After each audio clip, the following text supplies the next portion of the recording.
you. The question is the House to now adjourn and give a call to the honourable member for Flinders. Thank you, Mr Speaker.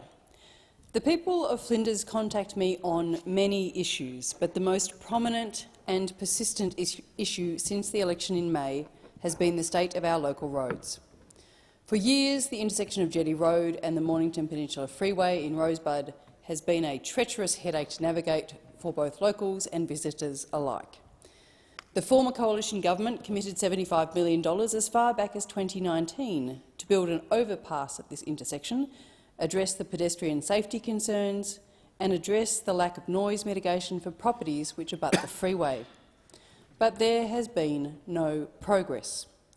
In 2021, the Victorian Department of Transport conducted community consultation for the proposed upgrade through a traffic survey which attracted over 1,100 responses.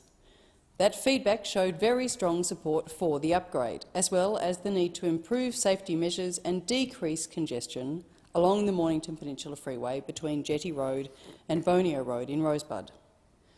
Over 65% of respondents reported they had experienced poor or very poor traffic flow along the freeway.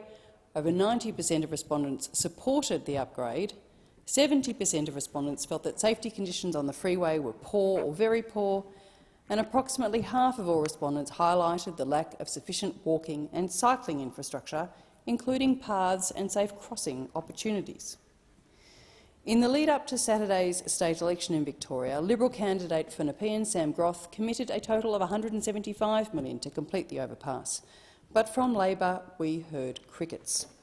And so now this essential project hangs in the balance yet again.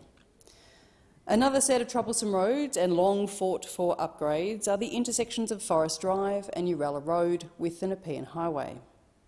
In the 10 years leading up to March 2020, there were 11 reported crashes at the Nepean Highway and Uralla Road intersection, of which 5 resulted in serious injuries. During the same period, there were 6 reported crashes at the Nepean Highway and Forrest Drive intersection. Tragically, 1 person lost their life. 3 people were seriously injured, and these figures do not account for the daily near misses and close calls. The previous coalition government fully funded the $20.5 million for the upgrade of these 2 intersections back in 2019, initially with a $10 million commitment but later doubled.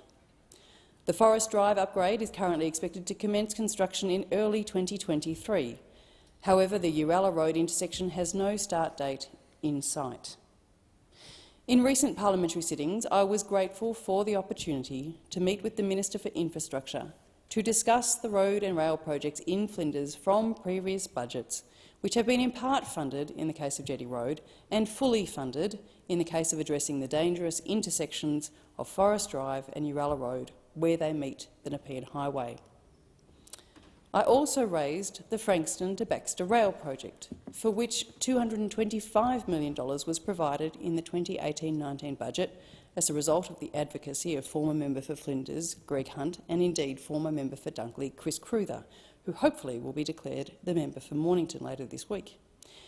This project would duplicate and electrify the current diesel V-line service, opening a pathway to future upgrades of the Stony Point line and offering a better connectivity and opportunities for residents across the Mornington Peninsula.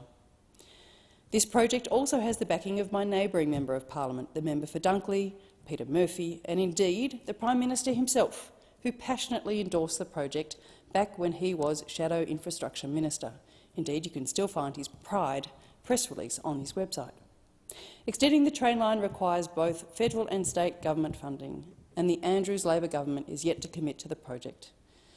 In the last election, the state Labor government showed no sign of putting any priority on the needs of the Mornington Peninsula, and without their support, these projects will not go ahead.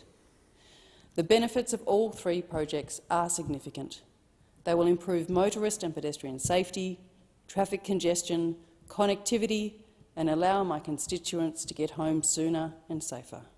And as the population of the peninsula increases from around 130,000 somewhere in the middle of December to 250,000, these projects are more needed than ever. I will continue to fight for these projects, directly advocating to the Minister and the Victorian State Government, together with my state counterparts, and hold the Albanese Government to account. Thank you.